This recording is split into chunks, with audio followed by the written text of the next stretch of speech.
Caros estudantes, bem-vindos à nossa terceira aula da disciplina. E hoje a gente tem uma aula, então, dedicada ao projeto político-pedagógico da escola.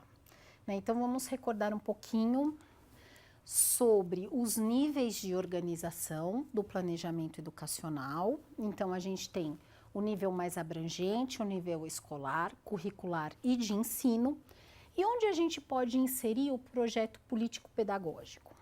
Bom, ele tem uma relação com esse nível escolar, Então, ele tem uma conversa importante justamente com o planejamento escolar. Mas é bem importante estabelecer que eles não são iguais, Hoje, a gente vai focalizar o projeto político-pedagógico, que também é muito citado pela sigla, PPP, e vamos pensar um pouquinho qual que é a diferença dele e do planejamento escolar. Realmente eles têm muitas semelhanças, mas uma das diferenças principais é em relação à duração, O planejamento escolar, que é aquele planejamento que normalmente a gente realiza no começo do ano, naquela semana pedagógica, tem duração normalmente de um ano letivo. O projeto político-pedagógico, ele não é assim de tão curto prazo, Ele está muito mais relacionado a iniciativas de médio e longo prazo. Ele apresenta, na verdade, as metas que a escola pretende buscar para os próximos anos aí de sua existência. Uma das atividades do planejamento educacional, desse planejamento que a gente faz na semana lá no começo do ano letivo, é justamente revisar o plano político-pedagógico, mas a gente pode ver que eles não são iguais. Muitas vezes, apesar de ter algumas características semelhantes, muitas vezes o planejamento ele é mais detalhado. Por quê? Porque o plano político-pedagógico é algo mais abrangente. Então, vamos ver um pouquinho mais agora sobre esse PPP.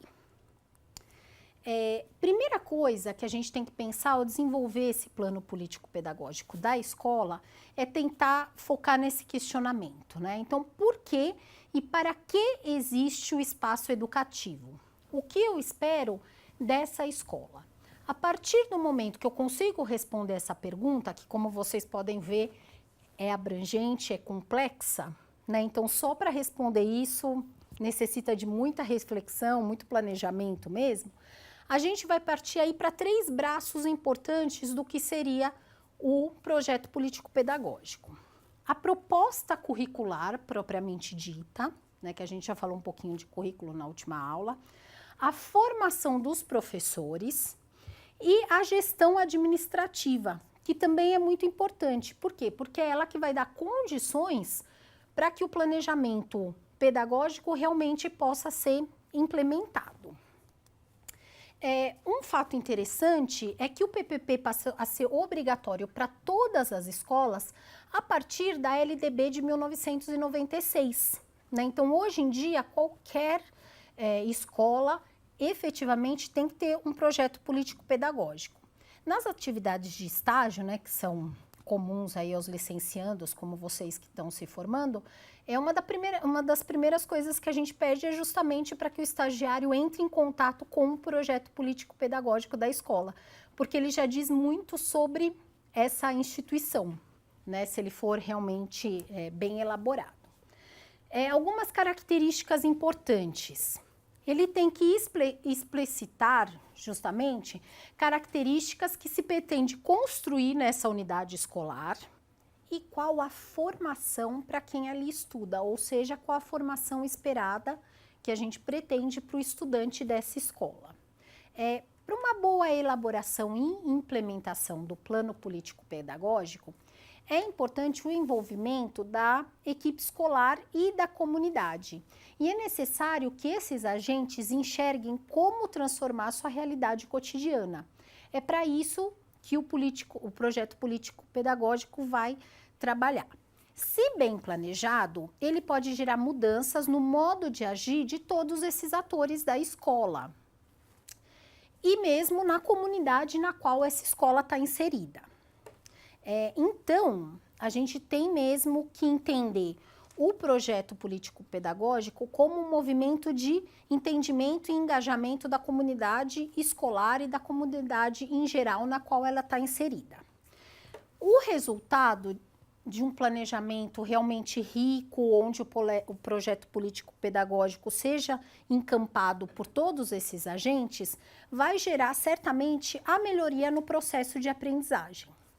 E sobre isso, eu queria convidar vocês, então, para ver comigo um exemplo de construção e implementação muito bem sucedido de projeto político-pedagógico que ocorreu lá na Escola Estadual Padre João Botelho, de Belo Horizonte. Então, o vídeo que a gente vai ver agora, na verdade, é uma parte de um programa que chama Roda de Conversa.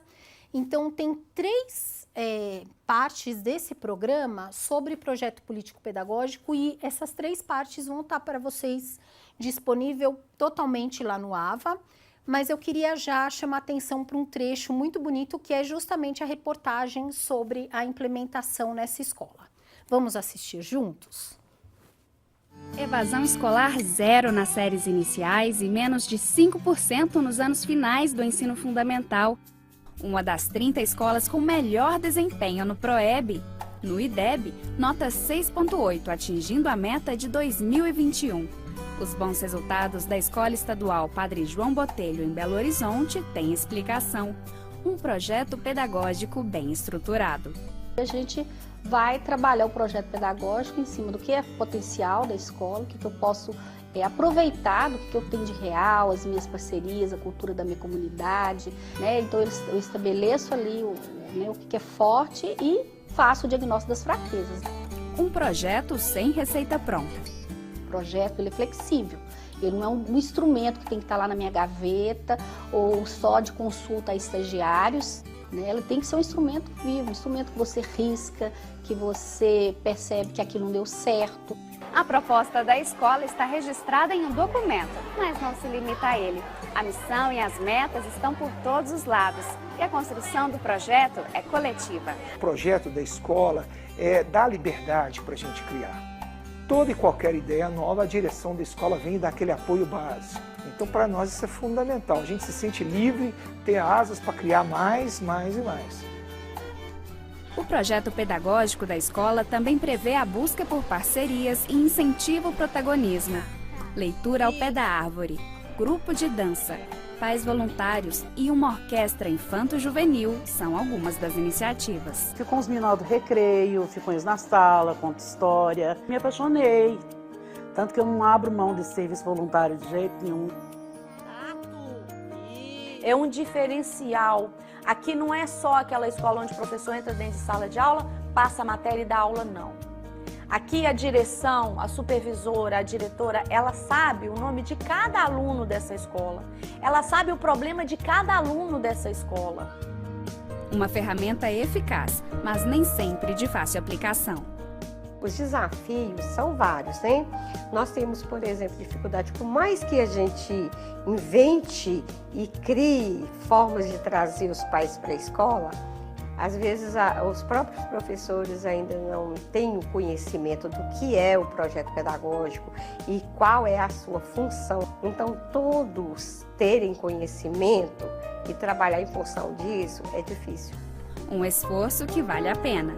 Eu agradeço muito a diretores, supervisores, todos os professores, os pais também, porque sem eles cobrando nosso aprendizado, sem eles incentivando a gente, com certeza a escola não estaria nos índices que ela está. Pessoal, muito bacana poder ver esse exemplo, né? Porque a gente fica até mais animado e percebe como dá sim para fazer um trabalho muito bacana e efetivamente implementar o PPT. Então, umas coisas que chamam bastante atenção é o que está aqui evidenciado nesse slide, né? Que é um PPT em ação. Então, não é só um papel que fica guardado na gaveta de diretor e coordenador. Na verdade, permeia toda a ação da escola, né? Então, a gente pode ver partes do PPT até grudadas em cartazes na escola, o que é muito interessante. Existe uma gestão bastante aberta, democrática da diretoria, participação da comunidade e a gente consegue também reparar na satisfação dos estudantes e tudo isso acaba se revertendo em bom desempenho nas avaliações externas, que hoje em dia são tão importantes. É claro que também a gente vê alguns desafios, como principalmente trazer os pais, né, que são uma parte importantíssima da comunidade escolar, para as conversas, mas certamente é um ótimo exemplo. Agora vamos ver alguns aspectos bem práticos do projeto político-pedagógico, né? Porque a gente já viu, falou, nossa, é bacana, é importante, mas que itens esse projeto deve ter? Então vamos olhar aqui. Aqui a gente tem apenas uma sugestão de roteiro, tá? Essas coisas são bem flexíveis, pode mudar, mas a gente tem aqui uma sugestão de roteiro, que teria uma introdução mais geral, né? E uma parte de diagnóstico. Essa parte de diagnóstico, pessoal, é muito importante, porque é aí que eu vou ter contexto da escola, caracterização dessa escola, qual que é a sua identidade, resultados educacionais que já foram obtidos até o momento e como é a convivência nessa escola. Além disso, a gente tem então a proposta pedagógica. Então, quais são as diretrizes, os fundamentos, quais são os dispositivos legais que fundamentam tudo isso e qual que é o currículo escolar. Olha aí de novo o currículo, né, sendo uma parte bem importante. Aí a gente vai ter vários planos de atividade. Então, quais são as prioridades, objetivos, metas, como são as previsões dos resultados que eu espero, né? E, além disso, a gente tem alguns aspectos práticos que devem fazer parte também do roteiro do projeto político-pedagógico, como acompanhamento e assistência à execução, porque não adianta nada eu ter um plano lindo, maravilhoso, e não acompanhar, não estar presente. E também o processo de avaliação, né? Então, eu posso acompanhar e avaliar. Eu selecionei para vocês um outro vídeo bem bacana, que na verdade ele é uma animação que vai detalhar um pouquinho mais o que eu coloquei aqui no roteiro, né? Então, numa escola fictícia, vai apresentar como seria o projeto político-pedagógico. Vamos ver o vídeo juntos? A primeira coisa é a identificação da escola. O projeto político-pedagógico será de qual escola? Na identificação deve constar o nome, o endereço, suas características, se é pequena, média, grande, se está na zona rural, na zona urbana, ou área central ou periferia, e ainda a história da escola, ou a história até mesmo do seu próprio nome. Enfim, aqui vamos identificá-la e localizá-la. O projeto político-pedagógico deve ter uma base sólida, que é a visão e a missão da escola. A visão expressa um sonho da comunidade educativa. A missão expressa esse sonho em princípios e valores. Na verdade, esta base irá responder que cidadão queremos ajudar a formar para que tipo de sociedade. Outro fator importantíssimo é a descrição da clientela. Qual a situação social, econômica e cultural? Quais os valores religiosos e morais? Podemos apresentar tudo isso através de tabelas e de gráficos,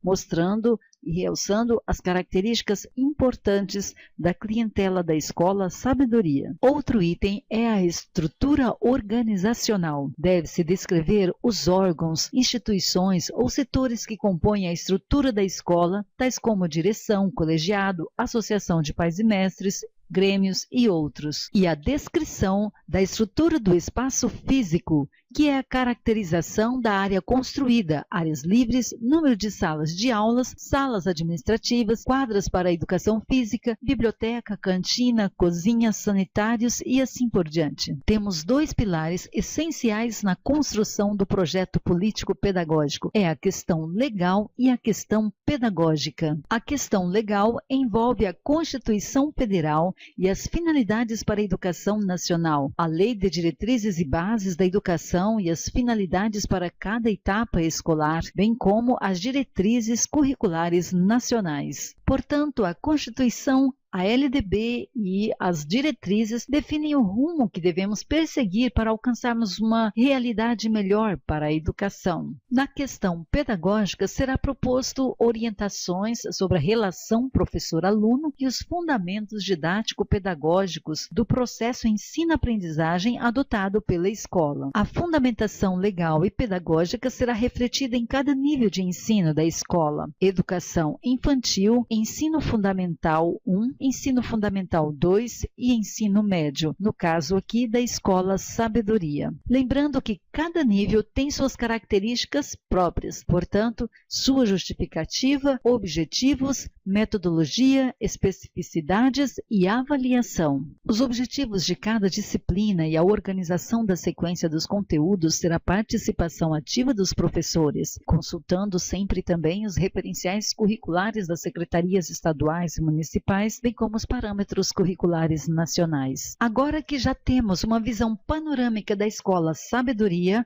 ou seja, sabemos quem é sua clientela, quais os cursos que ela oferece, qual sua estrutura organizacional, o espaço físico, bem como a sua fundamentação legal e pedagógica, vamos partir então para um diagnóstico de sua situação. Primeiro será feito um diagnóstico da situação atual da escola e após uma análise será proposto então objetivos e metas e as ações que poderão solucionar problemas encontrados e também sugerir inovações. Um dos princípios do ensino público é a gestão democrática.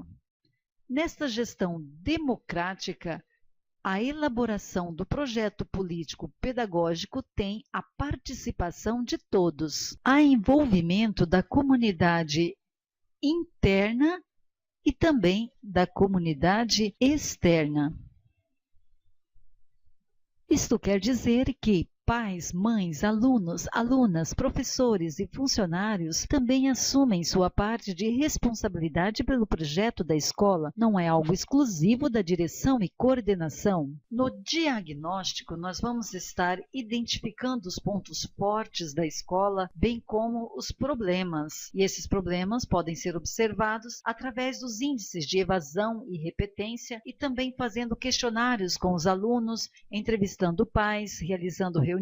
No diagnóstico deve constar ainda quais os recursos materiais e equipamentos que a escola possui, qual o estado de conservação de cada um deles e sua utilização, bem como também fazer levantamentos sobre melhorias em relação aos recursos e citar as fontes dos recursos financeiros da escola, como PDE e recursos para merenda escolar. Após o diagnóstico, parte-se para o plano de ação. Serão estabelecidos objetivos, metas e ações. Para melhor visualização, poderá ser feito um quadro com os objetivos, as metas, as ações e quem irá realizar cada ação e quando será realizada. Com a autonomia e a responsabilidade e criatividade de cada participante, o projeto político-pedagógico será rico em metas e ações para a melhoria da qualidade educacional. No documento devem constar as estratégias de acompanhamento e avaliação que serão utilizadas durante a execução do projeto político-pedagógico. Este acompanhamento deverá ser feito por um grupo de pessoas e não apenas pela direção. Cada escola tem suas necessidades e potencialidades próprias, por isto, as ações serão diferenciadas e cada projeto corresponde à identidade de sua própria escola. No caso da Escola Sabedoria, por exemplo, poderia colocar como ação a construção de jardim e horta, promover a utilização da biblioteca, a realização de feiras, de projetos específicos como sobre o meio ambiente e assim por diante.